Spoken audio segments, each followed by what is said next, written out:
Hello everyone, I'm Brian Zane from Wrestling with Regret. Now, as you might have heard recently, I've helped form what I'm officially calling the WrestleTalk faction. That okay, Ollie?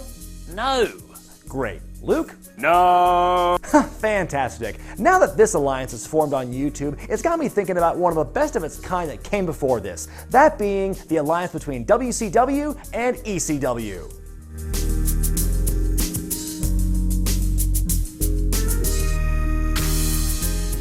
In 2001, a band of wrestlers from two defunct leagues joined forces to take down the WWF. While ultimately unsuccessful, their presence has left a lasting impact on wrestling to this day, but some members have received more glory than others. In this brand new series exclusive to WrestleTalk, join me as I look back at some forgotten members of the Alliance and the sacrifices they made to their cause. On this episode, we look back at two giants among men who came and went like a puff of smoke, but who left an indelible mark on the invasion that cannot be scrubbed out.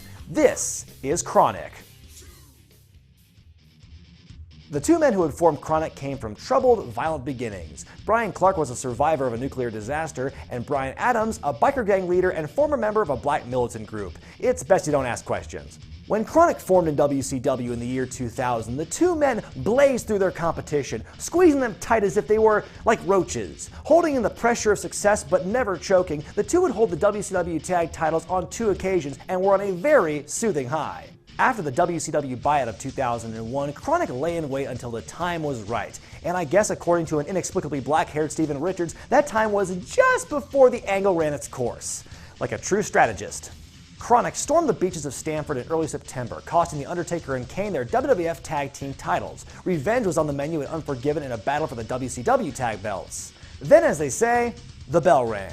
What transpired at Unforgiven could be considered the 5th biggest tragedy on American soil that month. For 12 agonizing minutes, we saw sloppy punches, sloppy kicks, terrible selling, very audible spot calling, a recipe for a god-awful match. Most of the blame for this in-ring atrocity lay at the feet of the new invaders, and while the Brothers of Destruction weren't totally without fault, their tenured status led them to avoid any serious repercussions. One bad match was all it took for Adams and Clark to be given the sloppy big boot. The Kronik would linger in the air for a couple more years, working for World Wrestling All-Stars as well as All Japan Pro Wrestling.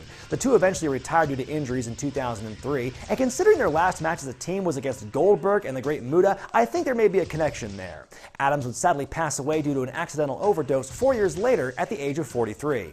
As one of WCW's more popular acts in the company's final months, you could argue that Kronik deserved better than a one-and-done with Taker and Kane. However, Adams was already a bust in the World Wrestling Federation, and Clark had previously left the company on bad terms, so it feels like they were on thin ice from day one. Not to mention, they already had a mercenary tag team on their roster, the one that Kronik had already lifted from in the first place, so they didn't really need another one. Though things might have been different had they shown up earlier in the Invasion storyline, Kronik's brief time in the company was memorable just for the wrong reasons.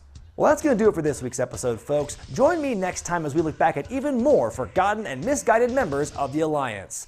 I'm Brian Zane, and may the faction forever reign!